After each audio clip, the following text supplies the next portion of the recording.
আসসালামু আলাইকুম, welcome to Yasmin recipes. আশা করি আল্লাহর মতে সবাই ভালো আছেন। আজকে অনেক ইজি থাই স্যুপ বানিয়ে দেখাবো।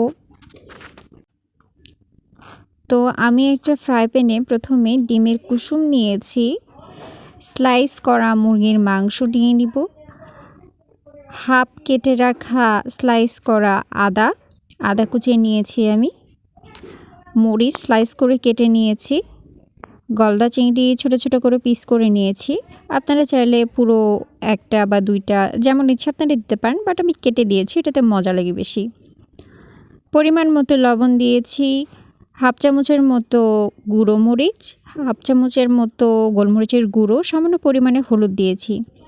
আমি গোলমরিচের গুঁড়োটা আবার পরে দিব, এই জন্য এখন একটু কম দিয়েছি। তো পরিমাণ মতো আমি একটু চিনি দিয়ে দিলাম এবং লেবুর রস।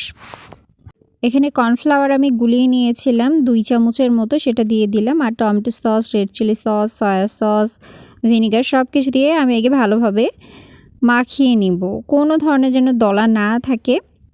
যেহেতু এখানে কর্নফ্লাওয়ার ব্যবহার করেছি, তো দলা পেকে যেতে পারে। সব কিছু মিক্সড করে নেওয়ার পরে আমি পরিমাণ মতো পানি দিয়ে দিব। আমি এখানে 3 কাপ পানি ব্যবহার করেছি, কারণ যদি কম পরিমাণে পানি দিই তাহলে কর্নফ্লাওয়ারের জন্য খুব তাড়াতাড়ি আঠালো হয়ে যাবে। এই জন্য পানির পরিমাণটা একটু বেশি দিয়ে দিতে হবে এবং অনবরত নাড়তে হবে, নাহলে কর্নফ্লাওয়ারের জন্য নিচে লেগে যাবে। আমার কাছে যেহেতু লেমন গ্রাস ছিল না, আপনাদের কাছে থাকলে দিয়ে দিবেন। আমি একটু হালকা লেবুর পাতা দিয়েছিলাম এবং লেবুর পাতাটা কিছুক্ষণ পরে উঠিয়ে নিয়েছি। নামানোর আগে আমি ধনেপাতা দিয়েছি এবং গোলমরিচের গুঁড়ো দিয়েছি।